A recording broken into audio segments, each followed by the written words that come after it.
안녕하십니까. 이번 주 Believe It 팟캐스트 시청해 주셔서 감사합니다. 이번 주는 좀 다양한 주제들을 다룰 건데요. 일단은 그 크로스핏 선수는 얼마나 강해야 할까? 객관적인 스트렝스 수치 및 와드 기록에 대해서 한번 얘기를 나눠보고, 그 다음에 미국에서 회복에 큰 성과를 이루고 있는 제품이라고 해서 BPC-157이 있거든요. 그래서 그거에 대해서 제가 간단하게 한번 얘기를 하면 좋을 것 같고, 그리고 크로스핏에서 스테로이드는 선수 몇 퍼센트가 사용할까? 그거에 대해서 저번에도 한번 얘기를 나눈 적이 있는 것 같은데, 또 계속 흥미로운 그런 주제인 것 같아서 한 번 더 이렇게 나눠보고, 그 다음에 이번에 최초로 좀 진행을 하는 형식으로 찬성 반대 토론 1분씩, 네, 코치님당 1분씩 이렇게 토론을 해서 뭐 찬성하는가 반대하는가 그거에 대해서 하는 주제 3개 오늘 있습니다. 크로스핏 어필리에이트 가격 인상 정당한가? 이제 크로스핏을 하면서 그, 그 지불을 정식 지불로 이렇게 마케팅을 하려면 내야 되는 금액이 있는데 그게 갑자기 확 올라갔거든요. 이번 연도부터. 그래서 그거에 대해서 얘기를 해보고, 그 다음에 다음 시즌은 이번 연도와 오픈 쿼터 세미 형식이 비슷할까에 대해서 얘기를 해보고, 그 다음에 마지막으로 크로스핏은 다음 100년을 생존할까? 찬성 반대 토론 한번 해보도록 하겠습니다. 그래서 첫 주제, 크로스핏 선수는 얼마나 강해야 할까? 이 주제는 어떻게 보면은 한국에서는 더 엄청 좀 관심이 많은 그런 주제인 것 같아요. 왜냐면은 그 아무래도 인스타에서도 스트렝스가 가장 크게 보이고 한 번에 확 보일 수 있는 그런 부분이기 때문에 문화적으로도 좀 선수분들이 다 좀 엘리트 선수다 하면은 스네치 225, 클린저크 315, 딱 그렇게 하면은 기준이 됐구나 이렇게 생각하시는 분들이 많은 것 같아요. 그래서 그리고 현실적으로도 이제 그 1대1 프로그래밍 이런 거 테스트를 해보면은 대부분 225랑 315 그렇죠. 거기쯤에서 어느 정도 장벽이 있는 것 같아요. 그래서 그런 거에 대해서 한번 얘기를 해보면서 네, 스트렝스가 과연 중요한가? 그리고 정말 엘리트가 되고 싶다면 수치가 어느 정도 되는 게 맞는가에 대해서 한번 얘기를 해보도록 하겠습니다. 제이 코치님은 혹시 그 이제 스트렝스 수치라고 볼 때 탑 3 있으신가요? 그러니까 만약에 어떤 선수분을 이제 코치를 하면서 이 3가지 스트렝스 수치 3가지는 있으면은 정말 좋을 것 같다라고 중요하게 하는 생각하는 그런 게 부분 말씀하시는 있으신가요? 거죠. 네, 네, 네, 네네네. 뭐 원하는 네, 네. 백스쿼시라든지 저는 일단 스네치라든지. 첫 번째로 보는 거는 백스쿼시고요. 그리고 두 번째로 보는 거는 스쿼트 스네치. 음, 뭐 이거는 스트렝스 수치인 것도 있겠지만 그 네네. 우리 크로스핏에서 원하는 이제 좋은 포지션, 오버헤드 포지션, 그리고 오버헤드 포지션에서 안정성, 그리고 발목도 완전히 굴곡이 돼야 되고요. 음, 고관절도 그만큼 충분히 유연해야 되기 때문에 되게 물론 그리고 스피드도 빨라야 되고 순발력도 좋아야 되기 때문에 우리가 어느 정도 크로스핏에서 원하는 그 스피드 스트렝스의 수치를 측정하기 되게 좋은 기준인 것 같아요. 네. 그리고 네. 그 외에는 네네. 뭐 파워 클린 정도 보고 있고요. 네. 음, 다른 코치님들은 어떠세요? 네. 승종 코치님 탑 3 아, 네. 갖고 있어요? 저도 일단 제일 중요하게 생각하는 거는 백스쿼트를 백스쿼트. 제일 중요하게 생각하고, 그 다음에는, 어, 저는 프레스를 좀 많이 보거든요. 숄더 프레스 같은 경우. 음, 네네. 왜냐면은 이게 숄더 프레스가 좀 그 수치가 높을수록 짐내스틱 동작도 괜찮은 경우를 되게 많이 봤거든요. 왜냐면은 그 뭐 스트릭 햄프라든지 월페이싱 햄프라든지 핸스탠 워크라든지 다 이제 연관이 돼 있어가지고 그런 프레스 수치도 많이 보고 이 프레스 수치가 사실 한국 사람들은 되게 좀 약한 편이라고 생각을 하거든요.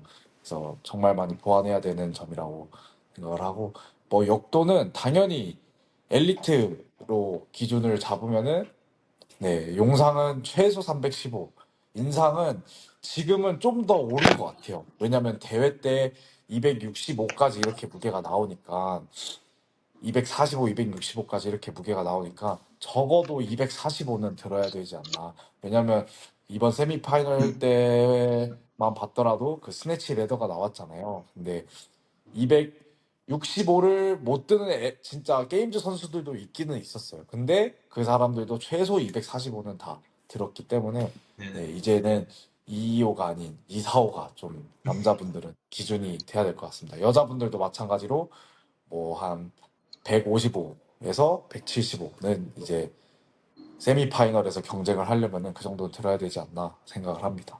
네, 저도 동참입니다. 재근 코치님은 탑3 갖고 계신가요?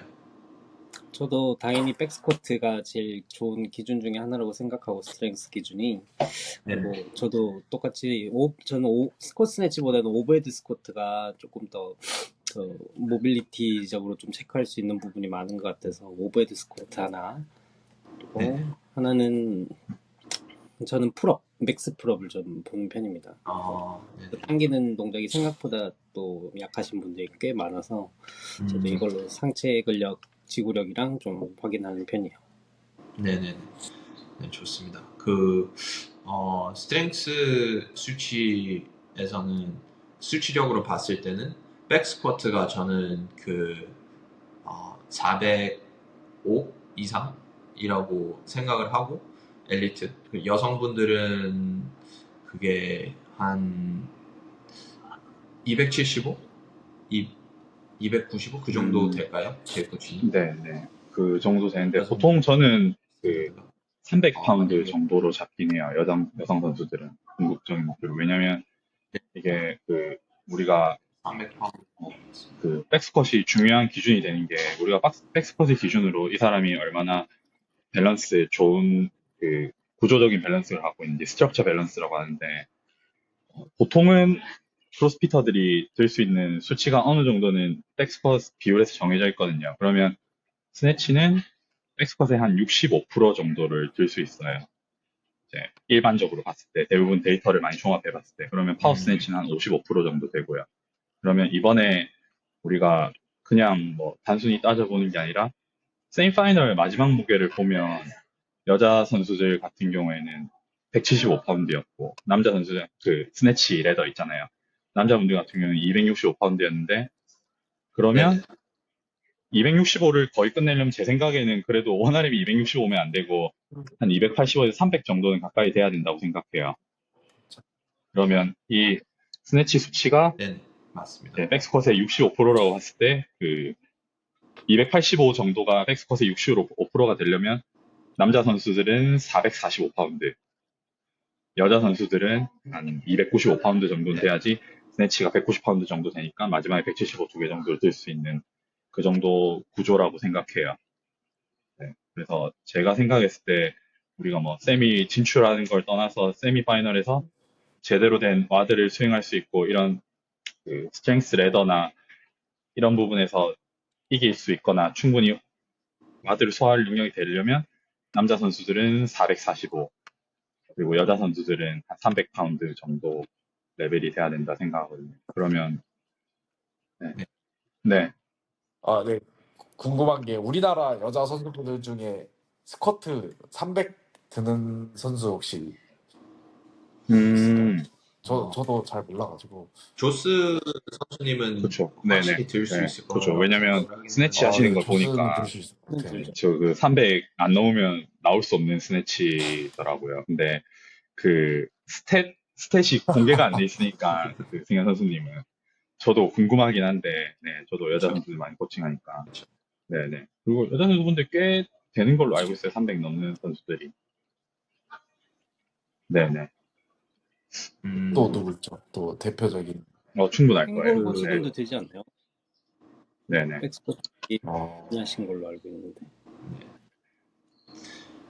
제 생각에는 아시아에서는 네, 여성 선수분들이 그래도 그렇게 뭐 한국 남자 선수분들 보면은 405 이상 들 수 있는 사람은 생각보다 많거든요, 선수로서. 근데 한국에서 305 이상을 들 수 있는 여성 선수분들은 그거에 비해서 네.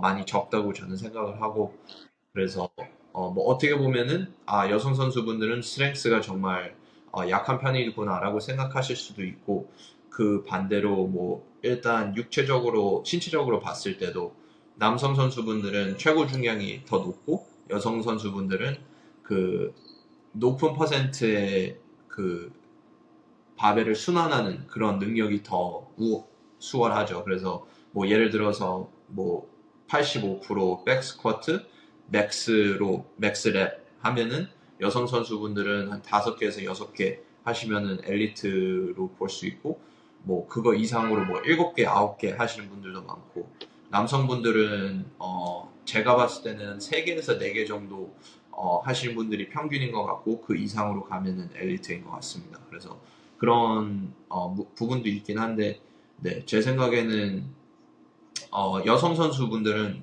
일단 그 전 세계적으로 봤을 때 그 아시아 여성 선수분들은 스트렝스 수치가 그래도 좀 많이 낮지 않나라는 생각이 많이 듭니다. 특히 프레스, 승종 코치님이 말씀하신 것처럼. 그리고 저도 프레스가 엄청 중요하다고 생각을 하고, 뭐 당연히 원RM도 중요하지만 그 고중량을 반복할 수 있는, 아니면은 그 뭐 95파운드, 135파운드 이런 바벨을 얼만큼 계속해서 근지구력으로 올릴 수 있는가, 그것도 엄청 중요하다고 생각을 하고, 실제적으로 제 생각에는 테스트를 많이 해본 결과 가장 미흡한 부분이 네, 스트릭 프레스랑 벤치 프레스가 아닌가 싶습니다. 네. 그래서 이제 덤벨 벤치도 세미파이널에 나온 적이 있고, 제 생각에는 쿼터 파이널에도 나올 수 있다고 생각을 하는데, 그렇게 되면은 갑자기 장벽으로 오는 선수들이 많지 않을까라는 생각이 들고, 그만큼 더 있죠. 보강에 집중하시는 게 좋을 것 같다고 저도 저는 생각을 합니다. 벤치프레스는 어느 정도 파워클린이랑 비슷하면 좋다고 생각하거든요. 근데 네, 대부분 좀 차이가 많이 나고, 네네. 근데 이 소리를 들으면 대부분 선수들은 이렇게 생각하실 수도 있는데, 그러면 생각보다는 상체 근력이 아직은 좀 많이 약하다는 뜻이긴 해요. 그래서 그 세미파이널 와드에서도 봤을 때 네, 그렇죠. 클린 와드는 쉽게 소화하는 선수들이 덤벨 벤치 못하고 그런 경우들이 있었거든요. 그러면 어느 정도 구조적으로 봤을 때 네네네, 이게 맞죠. 네, 좀 맞지 않나라는 생각을 많이 하고, 30 머슬업도 저는 좀 많이 보긴 해요. 네, 보통 네네, 네, 그렇죠.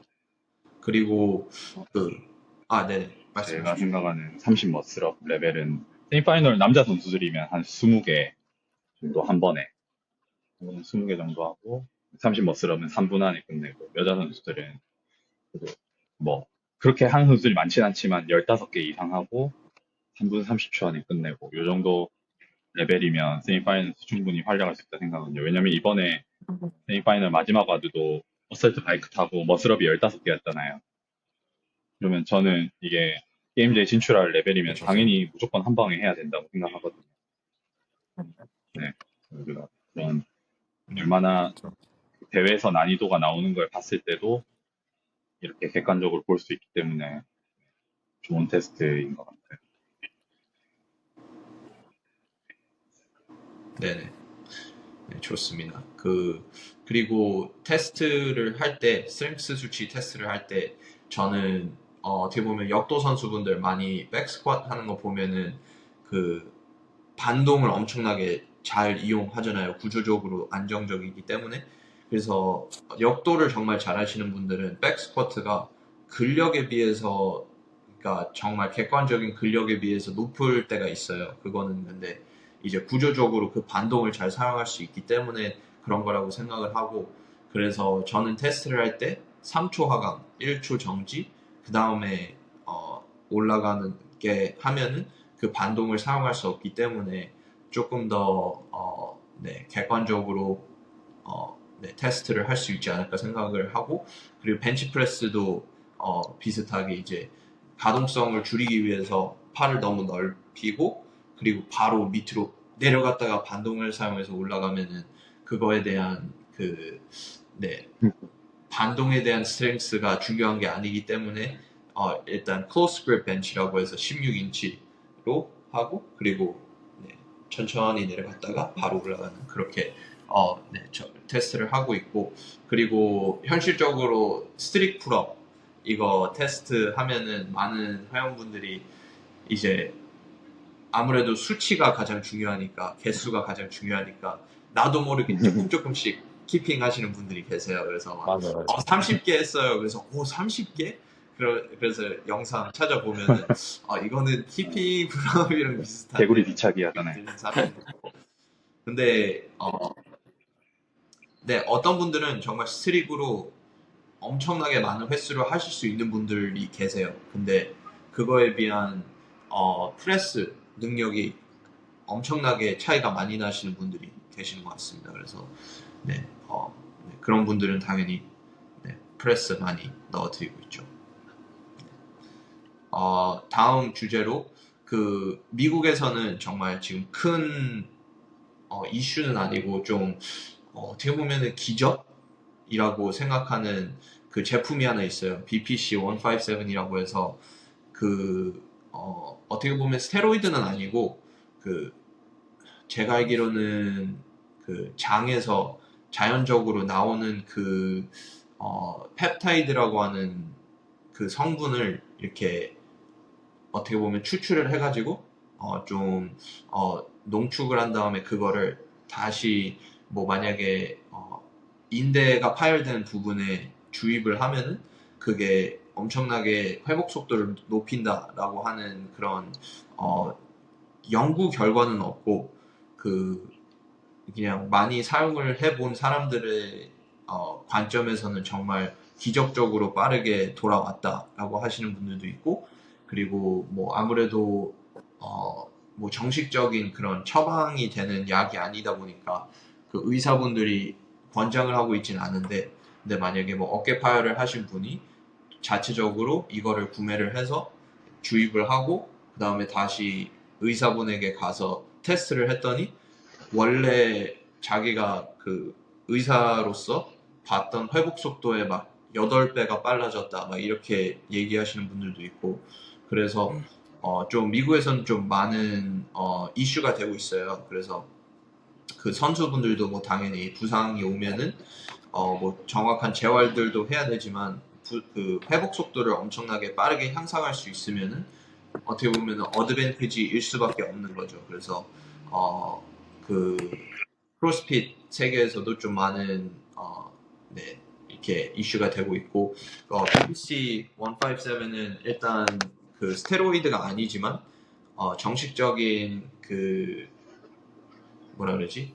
와다 테스트 마약 이런 거 그거 도핑 테스트 할 때 일단은 제한이 돼 있는 그런 제품입니다. 그래서 크로스핏 선수로서는 사용을 할 수 없는 제품이긴 한데 이제 여기에 있는 제한은 BPC 157은 스테로이드처럼 엄청나게 강력한 half-life라고 해서 사이클이 엄청 짧기 때문에 2주만 있으면은 몸에서 아예 사라집니다. 그래서 2주 후에 만약에 도핑 테스트를 한다면은 혈액으로나 아니면 오줌으로나 분석을 했을 때도 나오지 않는 그런 부분이 있기 때문에 이거는 그냥 사용 안 하는 거는 정말 말이 안 되는데 라고 할 만큼의 가치가 있다고 지금 미국에서 많은 얘기가 있어서 그래서 제가 한번 지금 그냥 네, 말씀을 드리는 거고 저는 개인적으로 사용해 본 적이 없고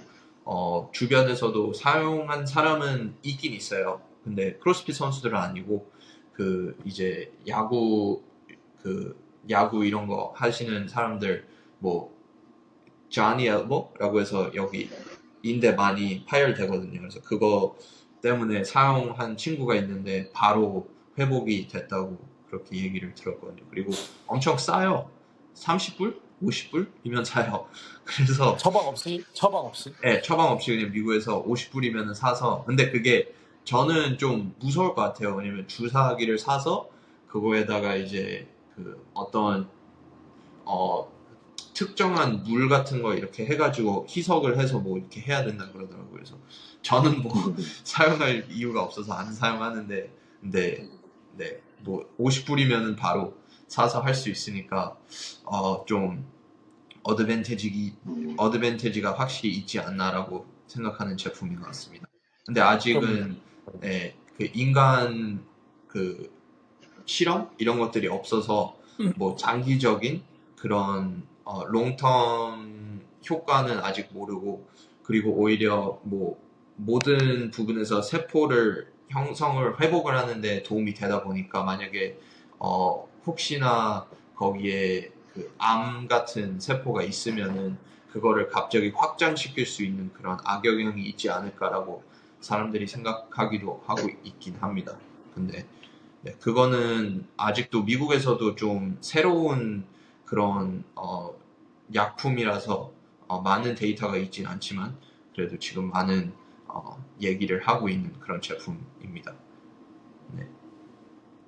그러면 이어서 부상이 없는 네네. 일반 선수들이 쓰면은 어떤 효과를 받을 수 있어요? 부상이 없는 일반 선수들이. 제가 알기로는 그 부상이 없는 선수들한테는 그렇게 큰 퍼포먼스 향상이 없다고 저는 들었습니다.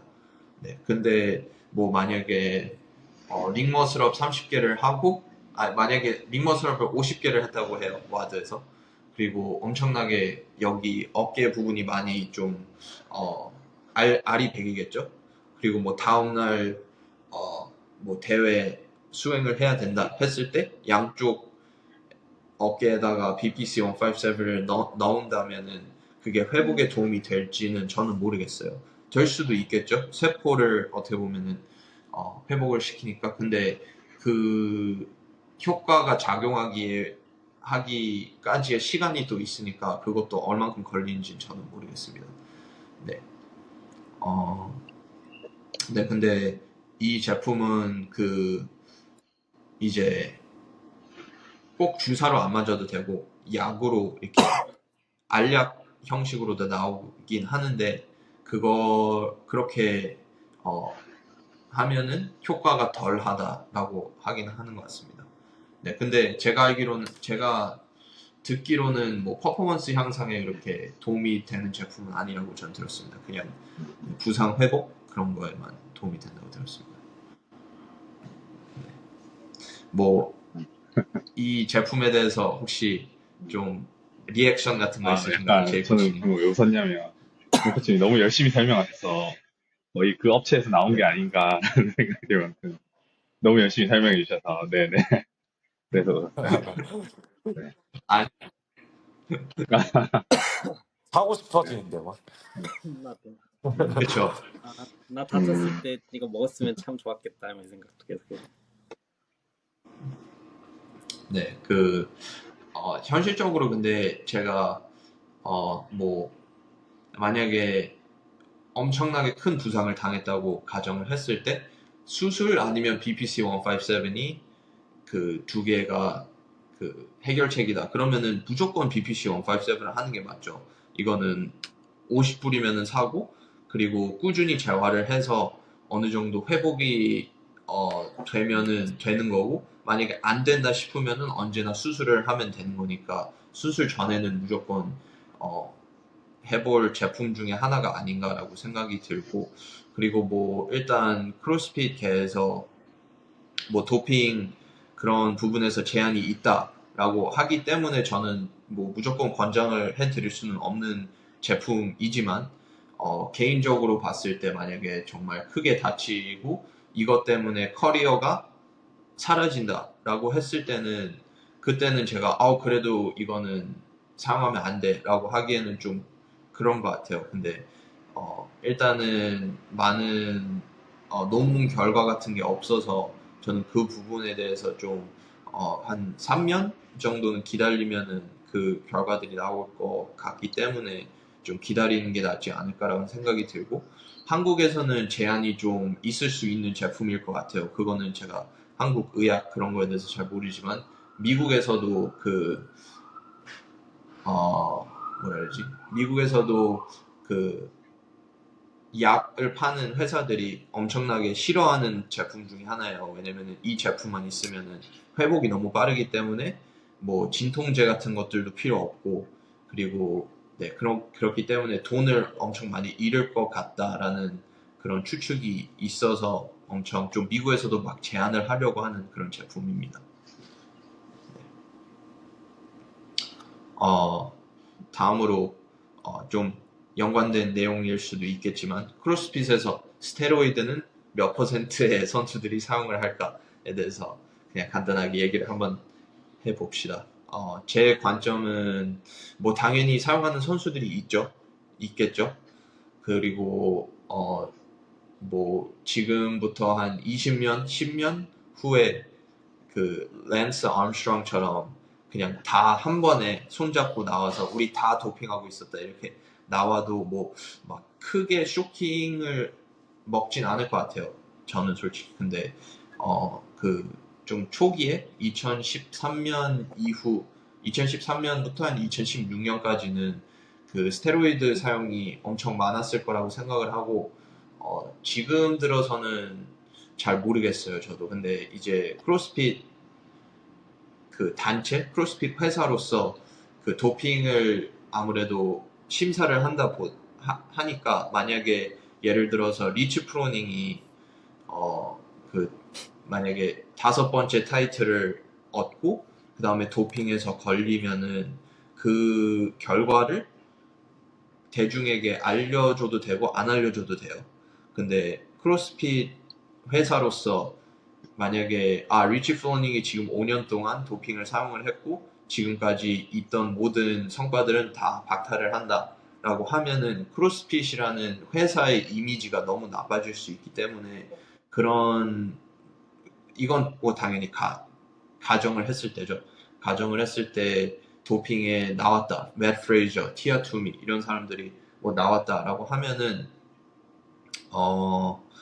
그 부분에 대해서 공식적으로 얘기를 안 할 확률이 더 높을 수밖에 없는 부분인 것 같습니다. 그리고 뭐 맷 프레이저가 아니라도 뭐 노아 올슨 아니면은 뭐 트래비스 메이어 이렇게 좀 오랫동안 한 선수분들도 뭐 갑자기 도핑이 걸렸다고 하면은 그 이미지가 엄청나게 하락될 수 있기 때문에 그냥 루키들만 골라서 지금 도핑에 대해서 얘기를 하고 있지 않나라는 이론이 있습니다. 저는 개인적으로 지금 계속해서 오랫동안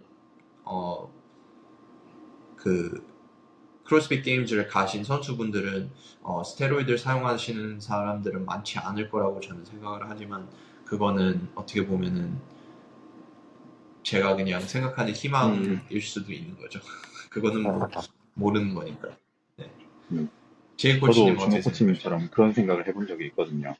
왜 정말 거물급 선수들은 안 걸릴까? 물론 안 할 수도 있겠지만, 저도 진짜 그런 생각을 해본 게, 만약 리치 프로닝이 한창 활동하던 시절에 리치가 걸렸으면 어땠을까라는 생각을 해봤는데, 그게 엄청 크로스핏 이미지에 악영향을 미칠 거라고 생각은 했었어요. 물론 뭐, 그, 저도 그 준호 코치님 얘기한 그런 이제 막 소문들을 인터넷에서 막 보고 그랬거든요. 뭐, 네, 이제 뭐 고물급 선수들은 네네. 걸렸는데 이제 HQ에서 쉬쉬한다 뭐 이런 얘기를 물론 뭐 사실이 절대 아닐 수도 있겠지만 그런 그 의문들은 항상 인터넷에 존재하거든요. 뭐 지금까지 걸렸던 고물급 선수들 보면 리치 게라드 정도지 나머지 선수들은 유명하긴 하지만 실제로 랭킹권에 있었던 선수들은 없었거든요. 또 반대로 생각해 보면 게임즈 선수들은 제가 듣기로 비시즌에도 불시에 검사를 받는다고 들었기 때문에 어느 정도 자신들도 그 인지가 있으니까 안 할 확률도 충분히 있다고 생각하긴 해요. 그리고 특히나 제가 볼 때 한국 선수들은 조금 더 그 순수한 면이 있고 어떻게 보면은 미국 쪽보다는 이런 약물에 대한 그 시장이라든지 그 판매자가 많지 않다고 생각하거든요. 그렇기 때문에 더더욱 뭐 구하기도 힘들고 그렇죠. 뭐 도핑을 또 제대로 하려면 그런 도핑 디자이너라고 하나요? 이런 약물에 대한 걸 막 이제 해주고 그런 사람이 필요하다고 그쵸. 생각하는데 제가 볼 때 뭐 한국 크로스핏 씬에서 그런 사람은 없을 뿐더러 네, 미국에는 또 뭐 있을 수 있겠지만 네. 제가 볼 때 한국 선수는 특히나 더더욱 없을 거라 생각을 많이 그쵸. 하긴 해요. 물론 매년 그 게임즈 선수들은 나오긴 하지만 근데 진짜로 거물급 선수들은 안 걸리긴 하더라고요. 네. 그 한국 선수분들은 좀 그 만약에 스테로이드 사용을 해서 퍼포먼스가 확 올라가면은 누가 봐도 스테로이드를 사용할 것 같다라는 그 음, 지목이 되지 않을까라고 생각을 합니다. 왜냐면 선수층이 그렇게 큰 층이 아니기 때문에 뭐 만약에 저희가 갑자기 루키 1년 크로스핏 1년 했는데 갑자기 엄청 잘하고 막 스네치 305 이렇게 들고 그러면은 뭐 지목을 해서 너 스테로이드 사용하지라고 할 수는 없지만 그거는 좀 뻔해질 수밖에 없는 것 같습니다. 미국은 아무래도 선수 풀이 크기 때문에 조금씩 이렇게 도망 다닐 수 있을 거라고 생각하는데 한국에서는 그게 좀 힘들지 않을까라는 생각이 많이 드네요. 승종 코치님은 어떻게 생각하실까요? 뭐 모르는 거죠, 사실. 모르는 거니까 제가 이렇게 열심히 운동을 하고 있는 거고, 만약 약을 쓴다는 거를 알고 그게 사실이면은 이렇게 열심히 못 그죠. 할 것 같아요, 운동을. 음, 그냥 다 그렇게 안 쓰고 정정당당하게 경쟁한다 생각을 하고, 네. 근데 사실 미국이란 나라가 되게 그런 면에서는 엄청 발달이 돼 있잖아요, 사실. 그래서 이번에 그 러시아 선수들도 다 걸렸던 것처럼 그 당연히 암암리에 쓰지 네. 않을까라는 생각을 그렇죠. 합니다. 근데 그냥 믿는 거죠. 안 했겠지. 네, 하고 그냥 제 할 거 열심히 하고. 네. 네. 제가 생각했을 때는 승종 코치님은 그냥 선수로서 정말 안타까운 게 한국 선수가 갑자기 스테로이드를 사용해서 차고 나가는 확률은 정말 적을 거라고 저는 생각을 해요. 근데 그거에 비해서 뭐 아무래도 아시아를 통틀어서 경쟁을 해야 된다 보니까 러시아 선수들이 있고 그리고 뭐 다른 나라 좀 도핑 같은 것들이 좀 잘 발달이 돼 있으면서도 어, 네, 그거를 그런 제한들이 없는 그런 나라의 선수들이 와가지고 그 1등, 2등 포디움을 차지를 하고 어떻게 보면 운이 좋아서 도핑을 피해서 만약에 게임즈를 가게 된다면 그거는 정말 안타까운 현실인 것 같습니다. 근데 그거는 말씀하신 것처럼 어떻게 뭐 조절할 수 있는 부분이 아니기 때문에 그냥 지금 가장 열심히 훈련하시는 게 맞다고 저는 생각을 하고 그리고 뭐 도핑도 뭐 완벽하지는 않지만 그래도 지금까지로서는 어느 정도 효과적으로 그렇게 걸러내는 그런 시스템이 그래도 존재는 하니까 그렇게 계속 하시면 될 것 같고 그냥 세미파이널에 만약에 포디움을 못 가셨더라도 희망을 놓지 않아도 되는 그런 그럼요. 시츄에이션이 있을 수 있는 거죠. 네네. 저도 뭐 어떻게 보면 이번 연도 팀전을 하면서 그 팀 인원 그 위측에 있던 팀 인원 한 명이 도핑에 걸리면서 저희도 거의 들어갈 뻔했거든요. 근데 그런 희망은 아예 없었다가 갑자기 생기니까 정말 갸우뚱한 것 같습니다. 네네. 근데 이게 실제로 그 태국에서는 약국에서 스테로이드를 구매를 할 수가 있어요. 태국에서는. 네네. 그래서 지금 그 어떻게 보면 아시아 그 세미파이널이 상대적으로 쉽다고 느껴지니까 많은 유럽 선수들 그리고 호주 선수들이 좀 태국으로 가긴 하더라고요. 태국에 박스도 잘 돼 있고 거기에서 이제 생활을 하면서 그 아시아 번역 그거를 받고 실제로 내년에 이제 많이 아시아 리전으로 출전을 한다고 하더라고요. 근데 그 사람들이 하필 태국에 가 있더라고요. 그래서 아, 네, 뭐 의심은 되는데 왜냐면 그 이번에 세미파이널 1등 했던, 아시아에서 1등 했던 친구도 태국에서 맞아요. 운동하던 네, 그래서 친구거든요. 음, 그리고 그 어, 주변 사람들은 이미 다 알고 있었대요. 그 맞아요. 사람이 사람들도 약을 한다는 걸. 댓글에 얘 태국에 오래 태국에서는. 있었다 하면서 이번 세미파이널은 진짜 남자 특히 남자 부분은 완전 화학전이었잖아요. 네, 그쵸. 네. 뭐 그렇다고 하는데 뭐 제 할 거 열심히 하겠습니다. 네.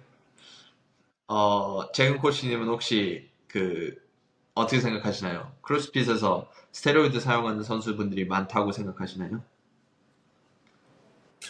저도 중국에서 이제 선수 생활을 하면서 그때도 많이 욕도 받아봤고, 저도 사실 그 주변에 하시는 분들도 하셨던 분들도 이제 많이 듣고 해서 뭐 그냥 하면 하고, 어차피 나는 건강을 위해서, 나 어차피 난 노인까지 계속 크로스핏을 할 거기 때문에 그런 걸 할 필요 없다, 그런 생각으로 그냥 무시하고 계속 선수 생활을 했는데, 근데 아시아만 봐도 생각보다 많은 것 같긴 합니다, 제 생각에.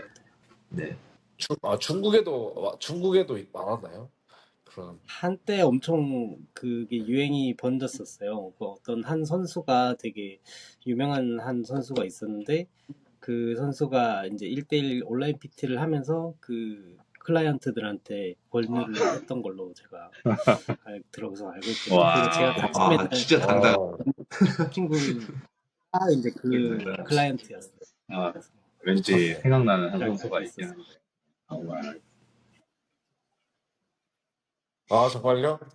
네, 이 추측은 이제 우리 구독자분들한테 맡깁시다. 네, 저, 아무 말 안 했습니다. 그, 아, 그냥 갑자기 생각이 나는데, 미국에서는 스테로이드를 사용한다라는 그 관점이 좀 바뀌었어요. 뭐, 크로스핏 밖에서 이제 어느 정도, 45 이상 되시는, 남성분들은 스테로이드를, 막 크게 사용하진 않고, 그냥 정말 처방을 받아서 조금씩 사용을 해서, 근육량도 키우고, 뭐, 나중에 부상 방지, 그리고, 오랫동안 살 수 있게 하는 뭐 그런 식으로 스테로이드를 처방을 받는 사람들이 있어요. 그래서 그런 것들을 보면은 스테로이드는 무조건 그냥 악마의 뭐 약품이다 이렇게 생각하는 것보다는 이게 정말 도움이 될 수도 있는 제품이구나라고 인지가 지금 바뀌고 있거든요. 그래서 뭐 현실적으로 그 크로스핏 박스에 다니면서 그냥 경쟁은 안 하고 그냥 건강을 위해서 하시는 분들 중에 스테로이드를 사용하시는 분들이 계세요. 근데 그거는 저는 뭐 막 반대합니다. 이렇게는 못 하는 것 같아요. 그거는 건강을 위해서 하는 거기 때문에. 근데 만약에 그 사실을 모두 다 알면서도 대회에 출전을 했다. 그러면은 문제가 되는 거죠. 왜냐면은 이제는 그렇게 되면은 다른 사람들에 비한 네, 불공평한 그런 이득이 있기 때문에 그거는 네, 제한을 하는 게 좋다고 저는 생각을 합니다. 이제 찬성 반대 토론으로 넘어갈 건데요. 그 제가 첫 번째 주제는 크로스핏 지부 어필리에이트 정식 지부를 하려면은 돈을 내야 되잖아요. 제가 알기로는 예전에는 2,500불이었는데 이제는 4,000불인 걸로 알고 있습니다. 그거 맞나요? 혹시 맞을 거예요. 네네. 그래서 크로스핏이 이제 큰 변화를 주겠다라고 하면서 어나운스를 한 게 갑자기 1,500불을 더 내라 이렇게 얘기를 했는데 그거에 비한 향상에 비한 혜택이 없어요. 가치도 없고. 그래서 많은 네, 정식 지부 인증을 갖고 있는 박스 오너들이 박스 사장님들이 좀 많이 네, 싫어하시는 그런 부분인데 인상에 대해서 혹시 정당한가 안 한다에 대해서 한번 토론을 해보도록 하겠습니다. 혹시 가격 인상에 대해서 찬성하시는 분 계신가요? 다 반대. 큰일 났네. 저는 그러면은 제가 반대로 입장을 하고 그리고 여기서 유일하게 아직 박스를 차리지 않은 승종 코치님께서 저랑 같이 반대를 한번 토론을 해보도록 하겠습니다. 그러니까 우리가 저랑 준호 코치가 반대고 제이 코치랑 JK 코치님은 일단 찬성으로. 정당한다니까 저희가 찬성 그리고 우리가 제이 찬성. 코치님, 네네, 재근 코치님 반대 이렇게 하도록 하겠습니다. 그래서 제가 일단 시작을 하고 그 다음에 제이 코치님께서 네, 1분 동안 하시고 그 다음에 승종 코치님 하시고 재근 코치님 하시면 될 것 같습니다. 네, 그럼 1분 지금 시작하도록 하겠습니다. 제 생각에는 그 가격 인상이 정당한 이유는 이제 크로스핏이라는 회사가 너무 작기 때문에 그 운영을 하면서 좀 너무 많은 걸림돌들이 있었던 것 같아요. 뭐 크로스핏 게임즈에 돈을 너무 많이 사용한다라는 그런 피드백도 있지만 아무래도 그 많은 교육과 그런 좀 프로페셔널한 그 세미나 이런 것들을 열기 위해서는 어느 정도의 큰 금액이 필요한 거고 뭐 지금 당장 그 혜택을 보지는 못할 수도 있지만 지금부터 한 3년, 5년을 바라봤을 때 그만큼의 금액이 더 올라가니까 그만큼의 더 쓸 수 있는 돈이 많아지니까 그만큼 더 혜택이 많아질 수밖에 없다라고 생각을 하고 그래서 지금은 네, 지금은 정당하지 않다라고 생각을 하실 수 있지만 뭐 미래를 바라봤을 때는 그게 가장 좋은 결정 중에 하나가 아닐까라고 생각을 합니다. 네. 네, 제이 코치님. 저도 뭐 오너 입장에서 지불 종목 준비하고 있고 하려고는 하지만 사실 가격은 좀 비싸다고 생각하긴 해요. 왜냐면 물론 뭐 그냥 이 라이센스 비라고 생각하면 마음이 편하긴 한데 실제로 대부분 뭐 이렇게 가맹점 사업을 하는 걸 보면 홍보도 많이 해주고 그 본사에서 뭔가 지원도 해주고 여러 가지 부분들이 있는데 사실 그렇지 못하거든요. 크로스핏 HQ는. 뭐 오늘 제가 본 것 중에 좀 어이없었던 거는 그 크로스핏 트레이닝 유튜브를 이제 만든다고 하는데 네, 그거를 이제야 만든다는 게 좀 이해가 안 되기도 하고 네, 네. 대부분 지금 솔직히 저만큼 크로스핏 본사 교육 많이 들은 사람도 거의 없을 거예요, 한국에서. 근데 진짜 솔직하게 말씀드리면 크로스핏을 잘하기 위한 그 방법은 사실 타 단체들이 더 잘하거든요. 본사 교육보다는. 네, 이거는 제가 그렇죠. 본사 교육을 많이 들었기 때문에 말씀드릴 수 있는 부분이라고 물론 뭐 이 생각에 동의하지 않는 부분들도 있겠지만 네, 특히나 그리고 뭐 운영이 잘 되지 않는 박스들 같은 경우는 엄청 부담이 클 것 같긴 해요. 너무 비싸니까. 네. 그래서 실제로도 이번에 많은 지부들이 떨어져 나갔다고 들었고 앞으로도 더 떨어져 나가지 않을까. 그래서 제가 볼 때는 오히려 그 가격을 유지하고 지부를 더 받는 게 나은 선택이 아니었나 이런 생각이 들거든요. 왜냐면 뭐 지부가 늘어난다고 해서 자기들이 이걸 유지하는데 돈이 드는 건 아니거든요. 매달 뭔가를 보내주거나 그렇죠. 그런 생각이 듭니다. 네. 알겠습니다. 승종 코치님. 네. 좀 어려울 수 있지만 한번 얘기해 볼게요. 일단은 우리 이 크로스핏이 제가 봤을 때는 약간의 그런 재정적인 위기가 왔다고 생각을 해요. 그래서 이제 뭐 없어지면 안 되잖아요. 크로스핏이 만약 그 회사 자체가 없어지면은 이렇게 지금 지구상에 널린 크로스핏 박스들 어떻게 보면 다 그 크로스핏 이름 떼야 되는데 일단 그런 거를 좀 방지하기 위해서 이제 뭐 구독료를 올렸다 이런 개념으로 좀 생각이 되고 그리고 이제 두 번째 그 왜 지부 등록을 해야 되냐로 입장을 말씀을 드리면은 사실 그 오너분들한테도 이 크로스핏 이름을 쓴다는 거는 정말 큰 이득이거든요. 왜냐면 이제는 크로스핏이 어느 정도 대중화가 됐고 사람들이 크로스핏이라는 운동을 찾는데 만약 크로스핏 이름 쓰지를 않고 그냥 뭐 무슨 핏 아니면 무슨 트레이닝으로 이렇게 체육관을 차렸어요. 그럼 사실 홍보도 잘 안 되고 이게 무슨 체육관인가 싶기도 하고 그렇게 해서 네, 마케팅적인 측면에도 되게 불리하다고 생각을 하거든요. 그래서 뭐 제가 물론 오너는 아니지만은 그 지부 등록을 해서 크로스핏 이름을 쓴다는 것 자체가 큰 되게 도움이 되는 마케팅 비용을 쓴다고 저는 생각을 합니다. 네. 그 부분 네. 저도 동의합니다. 알겠습니다.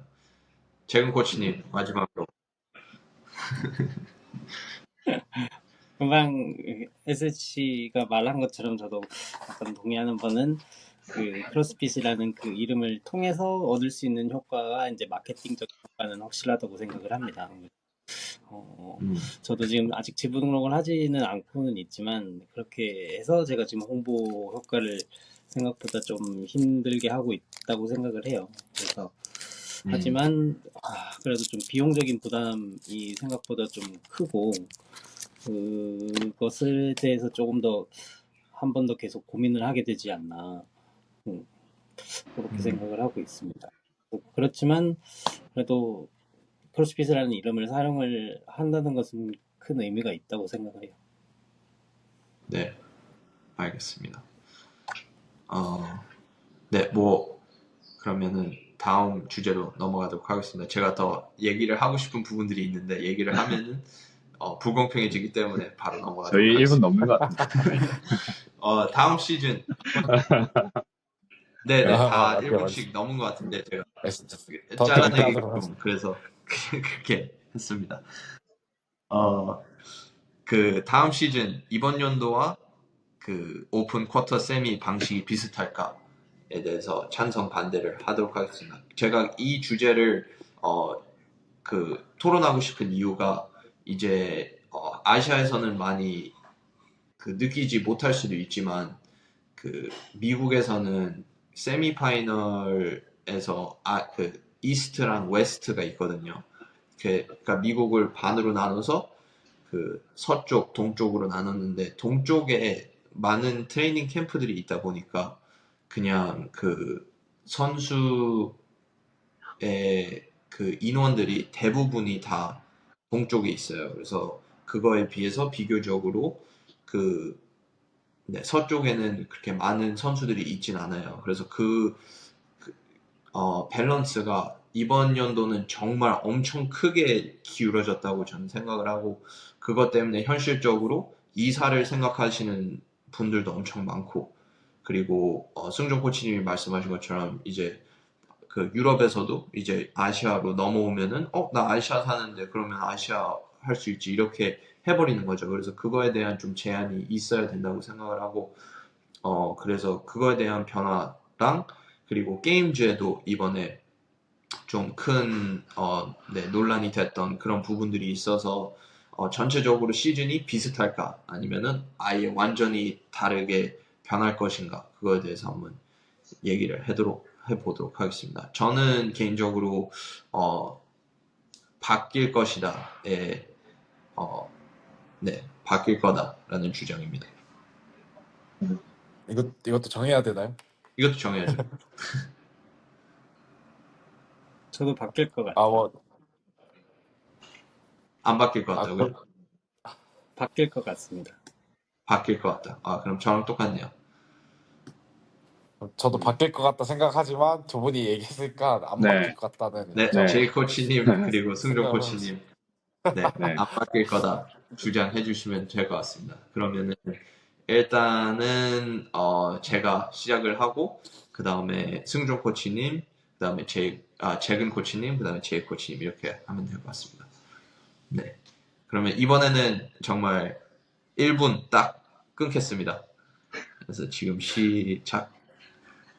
저는 바뀔 수밖에 없다고 생각하는 게 일단 쿼터에서도 이번 연도는 정말 오픈은 그래도 어느 정도 수월하게 갔다 생각하는데 쿼터 정말 망쳤고 왜냐면 저지하면서 감독하면서 많은 게임즈 선수분들이 하락을 해버렸기 때문에 거기에 문제가 있었고 세미에서도 좀 많이 기울어졌고 그리고 게임즈에도 지금 엄청나게 큰 그런 이슈가 됐기 때문에 전체적으로 좀 검토를 해서 그걸 바꿔야 된다고 생각을 하고 기본적으로는 제 생각에는 예전 형식으로 바뀔 수도 있다라는 생각이 듭니다. 그래서 쿼터가 좀 비중이 많이 떨어지고 오픈에서 바로 게임즈를 가거나 세미파이널을 가거나 그런 식으로 골든 티켓 형식으로 다시 가지 않을까 싶습니다.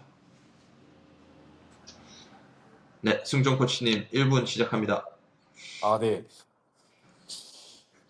이미 이렇게 또 4년인가라는 시간을 쿼터 세미파이널을 해왔잖아요. 이게 네. 사실 갑자기 또 바뀌기는 어려울 것 같고, 왜냐면 이제 사실 이렇게 됨으로써 저는 그 오픈만으로 리전을 가는 그 시스템이 정말 엉망이었었는데 이렇게 됨으로써 조금 안정화가 됐다고 저는 생각을 하거든요. 그래서 이게 바뀌기는 어려울 것 같고, 그리고 그, 네, 그 쿼터 파이널이라는 거는 사실 저는 꼭 있어야 된다고 생각을 해요. 그런 오프라인 무대를 가기 전에 온라인 무대를 한 번 더 따로 거쳐야 된다는 거는 꼭 있어야 된다고 생각을 하고, 그 부분의 저징에 대해서만 조금 뭐 변화가 있겠지 큰 틀은 변하지 않을 것 같습니다. 네. 네, 알겠습니다. 재근 코치님 주장해 주십시오. 어, 변화가 할 것 같은 이유도 저도 아까 준호 쌤과 같이 이번에 커다란 이슈들이 너무 많았고 저징 이슈도 너무 많았어서 아무래도 그거에 대한 좀 더 보완된 부분이 확실히 변화가 있어야 이제 내년에서도 조금 더 이제 형평성 있는 이제 대회가 좀 더 자극적으로 이제 구축이 될 수 있을 거라고 생각을 해서 아무래도 그래도 쿼터 파이널부터는 저는 좀 더 이렇게 확실한 저징에 대한 기준이 더 확실하게 필요한 것 같아요. 그래서 그런 변화는 좀 더 필요하다고 생각하는 부분이라서 내년쯤에는 그런 걸 좀 기대를 하면서 제가 같은 의견을 냈습니다. 네, 알겠습니다. 마지막으로 제 1분 코치님. 설정해 주시죠. 네, 저는 지금 시스템이 그 오픈에서 쿼터 거쳐서 세미 파이널 거쳐서 게임즈 가는 시스템이 되게 합리적인 시스템이라고 생각하긴 해요. 뭐 오픈 게임에 스탯하는 부분이 다르고 쿼터에 스탯하는 부분이 다르기 때문에 이런 부분들에 있어서 선수들의 다양한 능력치를 체크할 수 있으니까 좀 합리적이라 생각하고요. 너무 오픈해서 게임즈로 가게 되면 테스트를 못할 부분이 많기 때문에 게임즈에 막상 진출해야 될 선수도 진출 못하고 물론 뭐 어떤 상황에서도 다 잘해야 하긴 하지만 네, 그리고 쿼터에서 분명히 허리 찌르는 부분이 하나씩은 있다고 생각해요. 작년에는 V업이었으면 뭐 올해는 그 1분 맥스랩이라던가 그런 부분들이 있으니까 어쨌든 선수들은 다양한 부분에 대해서 준비해야 된다 생각하고 뭐 한화드 때문에 떨어졌다 이렇게 말하면 사실 그 선수는 원래 또 못 갈 사람이라고 생각하긴 하거든요. 그래서 다양한 방식으로 선수들이 준비되어 있어야 된다 생각하고 저징에 대한 이슈도 마찬가지로 선수들이 랩을 확실히 지키고자 하는 의지만 있으면 괜찮은 것 같아요. 근데 애매하게 지키려고 하기 때문에 이슈가 발생하기 거기 때문에 뭐 결국 갈 선수들은 간다고 생각합니다. 네, 1부 끝났네요. 네, 좋습니다. 네, 마지막으로 이거는 정말 흥미로운 그런 주제인 것 같습니다. 크로스핏은 과연 다음 100년을 생존을 할까에 대한 주제 나눠보도록 하겠습니다. 혹시 반대, 생존 못한다 하시는 분 있으신가요? 제가 그럼 반대하겠습니다. 네. 생존 못한다. 네. 아까는 돈 올려야 된다 얘기하고 생존 못한다. 네, 저 반대하겠습니다. 재근 코치님. 저는 생존할 수 있다. 저도 생존할 수 있다고 제이 생각합니다. 코치님은요? 네, 준호 코치님 반대하셔야겠네요. 생존할 수 있다. 오케이, 좋습니다. 저는 원래 네. 반대 생각하고 있어서 좋습니다. 네, 그러면은 이번에는 승준 코치님 먼저 시작하시고 제이 코치님 두 번째, 그 다음에 제가 세 번째 하고 그리고 재근 코치님 마무리 하도록 하겠습니다. 네, 승준 코치님 시작.